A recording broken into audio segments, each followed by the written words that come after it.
最近在内娱，特别是在抖音上出现了很多博主澄清 CP 粉的一些事情，效果呢还是非常不错的。很多事情就是要天时地利人和，现在这个时机呢正是时候。你像在20年的时候，其实也有很多事情，当时只是因为唯粉的这个粉圈呢，它不方便去出面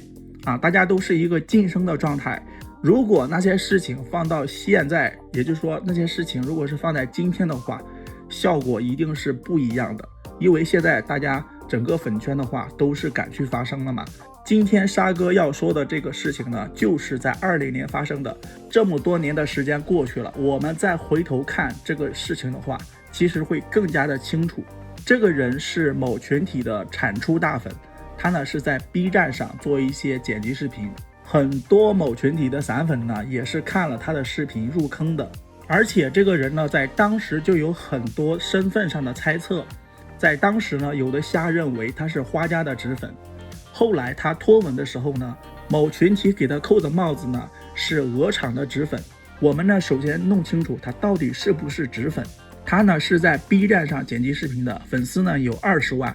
从18年到24年，他发了很多对 CP， 特别是在他早期18年的时候，男女 CP 呢他都有发。其实从他发的作品就可以看得出，他就是一个纯纯的普通剪辑师根本就不是谁家的纸粉。20年秃头火的时候他也有发过秃头，基本上就是谁有流量他就会发谁的，这也跟他当时的学生身份呢是相匹配的。他自己也说过，在18年的时候呢，他就开始发陈情令的内容，而且某群体这对 CP 的火爆呢，也是有一份他的功劳，他自己是这样说的。大家可能也听说过他的传闻，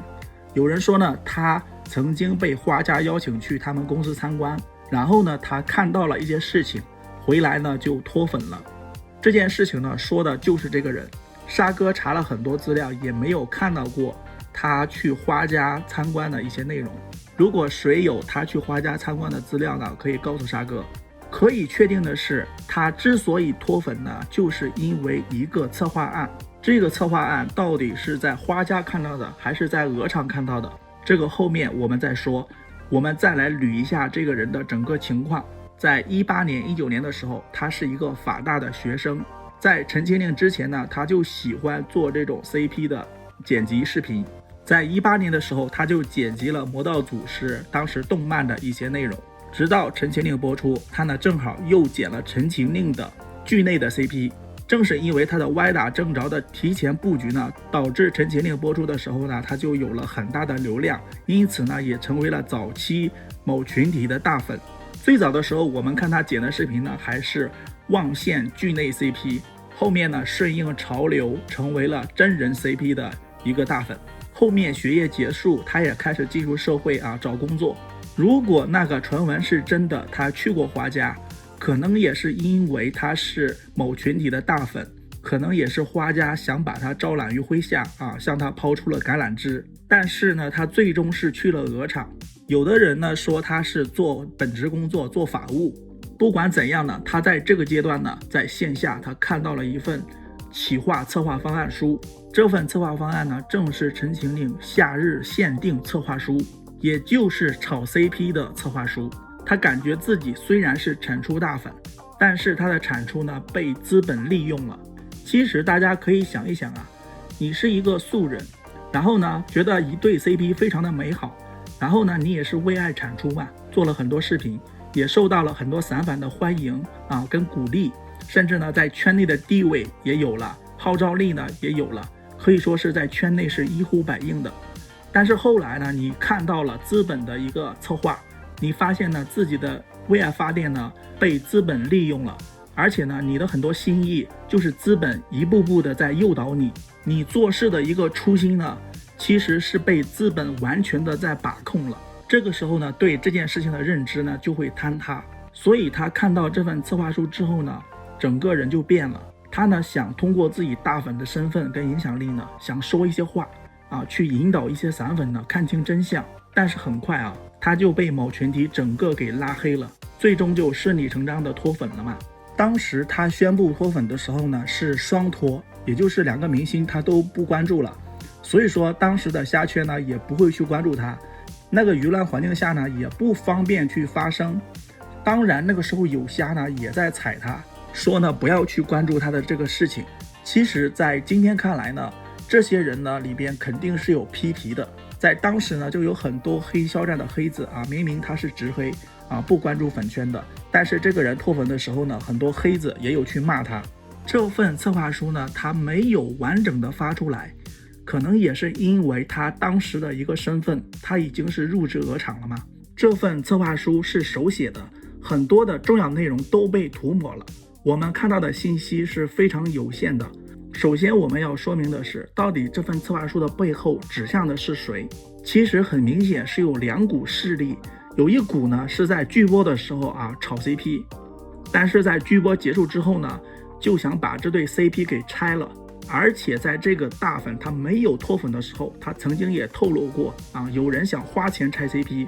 其实他说的就是那个想炒剧内 CP，剧播完之后就马上想把 CP 给拆了的那个资本。在这份策划书上点明了一个事情啊，为什么花絮那么重要？就是陈情令拍摄期间的那个花絮为什么那么重要？因为是真人。你看到这一点真的是有点炸裂的感觉啊！那些花絮啊，就是为了刻真人 CP 的，因为剧内的 CP 大家看剧刻，而要刻真人一定是要花絮，你看剧刻不了真人。怎么刻呢？通过哪些渠道呢？就是 B 站、豆瓣、客组，还有那些同人的网站、微博、抖音。通过这些渠道，当时他脱粉的时候，有人在质疑他说，豆瓣客组在剧播完的时候就关闭了，那些管理员都辞职了。由此可见，这份策划书呢是发生在剧播之前，只是因为当时豆瓣客组掌握在那个想拆 CP 的那个资本手中，那个资本很可能是鹅厂或者是片方，只有平台和片方呢，他当时才是想啊通过这个组 CP 去炒作剧，但是剧播完了之后呢，他就不想炒了啊，这一点呢就说得过去。当时的客组呢就是掌握在片方或者是说平台的手中，他呢不想在后面去刻真人啊，在剧播的时候呢，那些管理员都辞职啊，整个客组就关闭。但是有另外一个资本，他不想停止这对 CP， 想一直炒作下去。其实大家用脚思考一下都知道，肯定就是演员背后的资本嘛。那是肖战背后的资本想继续炒作男男 CP 呢，还是其他人呢？这份策划案中另外一个重要的内容呢，它是这样写的：好的内容值得硬广，建立暗号，夏日限定，最终指向的是曲终人不散，虐粉又固粉，核心符号。某群体刻的真人 CP， 它很多的核心内容啊，他们刻的那些主旨，那些让他们一刻这么多年的核心内容，都是资本策划出来的，其实都是策划好了。这份策划案呢被涂改的太严重了啊，我们能够看到的其实主要就是这两点，那他看到的内容呢会更多。可以看得出他当时可能确实是入职了鹅厂啊，他不敢把这个东西全部的公开出来。这个人他当时虽然是双脱啊，但是呢他明显是站在肖战这一边的。他脱粉正好是肖战227发生不到半年嘛，他在评论区里也说过这样一件事情，他说我现在终于懂了为什么要看看冬之旅了，真是一个好故事啊。他特别又评论了一句啊，解释这件事情，他说冬之旅，一个主角被自己所谓朋友害到家破人亡的故事，要不要原谅呢？要不要宽恕呢？是个好问题。其实这一点就跟虾圈当时对待这个冬之旅的猜测是一样的啊。肖战他看这个冬之旅呢，就是这个故事就是被所谓的朋友害得家破人亡啊，也是在暗示什么。这个人当时他脱粉的时候呢，他的感受是跟虾圈的感受是一样的，而且当时虾圈呢都是晋升的啊，他脱粉的时候呢，很多人把他都当成了树洞啊，很多虾呢就私信他发了很多的东西，他也粉件发了一条博文嘛，回复肖战粉丝。虽然他也脱粉了肖战，可能也是出于愧疚吧，因为他之前做某群体的大粉也是变相的伤害到了肖战嘛，自己也没有脸再去粉肖战了啊。我们在这个视频开头的时候，其实就分析过了，他就是一个素人，并不是谁家的纸粉。他说的很多话，只要是你带三观，都是能看懂的。他说，谁不想明哲保身呢？谁不想做个营销号，发物料就能挣钱呢？谁想要吃苦不讨好，还要被骂啊？他是因为实在看不下去了。他说，还好我19年底就觉得不对劲，但我始终没有什么东西能让我看清这个真实的世界。但凭着直觉呢，还是觉得有些事情不太对劲，站出来说话，他尽力了，现在才复健成功。因为我朋友已经抑郁了，我真的不能再装什么岁月静好了。19年底的时候就觉得不对劲了，因为剧播的时候那个课组都已经解散了嘛，然后其实里面的很多管理啊都是回踩了，并不是脱粉那么简单，他们都已经回踩了。但是很快有一股势力就代替了他们，代替他们的人呢，就完全就是柯真人。他那个时候剧播完之后，他就觉得不对劲了，后来呢就接触到了那个策划案嘛。他真的就是一个曾经很用心的一个某群体的粉丝。他说，如果有缘看到我的信息，请不要去叫醒别人，甚至让他们多花钱吧，毕竟花的可是真金白银，越多越好，花的越多醒得越快，醒过来那一刻更后悔，没啥不好的。他说的这句话其实真的就是这样子。在粉圈你投入的越多花钱越多，那个正主跟你想象的不一样的时候，真的那种悔恨就会更大。因为毕竟自己投入了很多嘛，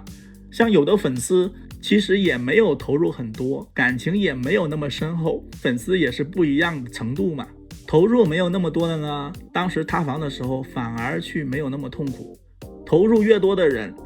他看清真相的那一刻就会越痛苦。他自己其实也讲得很清楚了，他做个大粉其实挺爽的，但是就是因为他身边的朋友都已经抑郁了，他们发现真相拿到证据之后，真的就不淡定了，真的就刻不下去了呀。可能也是他把策划案给了这些人吧，他们就会痛苦，就会抑郁嘛。特别是他是学法律的嘛，他说别骗法律人，骗外行可以，职业搞这个的真的一眼就看出猫腻，做人可别太没良心了。然后呢，后面有一个表情就是一朵花，谁看了不说一句惨还是帅哥惨，明明连恋爱都不敢谈，每天还被造黄谣，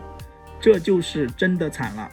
但没心眼的看不清人心也是真的。其实他说的话就是跟虾圈之前当时的认知是一模一样的，心虚到觉得一旦有人清醒，必然恨死了某个公司，不光有竞争，掉的东西很多都拿给了另一个人，这都不是一般竞争了，毕竟人商务又不傻的，反正都能收割差不多的粉权，没差别。其实他当时也特别发了一条，就说当时那个人为什么那么多的代言，还有一点就是因为他当时的代言费确实很低，可能资本就是存在一个心理嘛，本身这些资源其实都不是那个人的，肖战227了，他又不接代言了，另外那个人的资源不就是跟捡到一样吗？他的话就跟捡钱是一样的，当时反正又不是他的。他说了好几次他的朋友非常的难过，都快抑郁了，可能就是他把策划案给了他某个朋友，这个朋友在他心目中是比较重要的，结果他的朋友呢看到那个策划案都快抑郁了看到一些真相，他说真的太后悔没有早点把自己知道的东西说出来，能早点救人多好啊。可是没办法，我已经很委婉的提醒过他几次，他也不相信，直到自己亲眼看到才信。总之愿意做梦的人你叫不醒，也没必要浪费时间而已。如果说这个人他在今天脱粉，这些事情是今天发生的，那这个事情的影响力会很大，因为虾圈会帮他出圈的。只是因为这件事情发生在20年，227的刚没多久，当时的虾圈呢都是处于一个晋升的状态，这个人的事情呢才没有产生多大的影响。而且虾圈呢又有很多批皮嘛，带节奏说不要去关注他，然后呢这个舆论才没有搞得多大。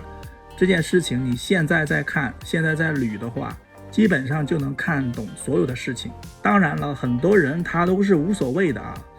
他反正也不需要负什么责任，他自己也是无所谓。很多散粉就是这样的一个态度吧，他该氪的氪，该爽的爽，肖战死不死其实也是无所谓的。但是呢，还是希望有一些有良知的人看到因为真相是掩盖不住的，早晚会发现。你投入的越多感情，看到真相的时候就会越痛苦。早一点解脱啊，早一点让身心恢复健康，也是早一点对肖战再继续伤害吧。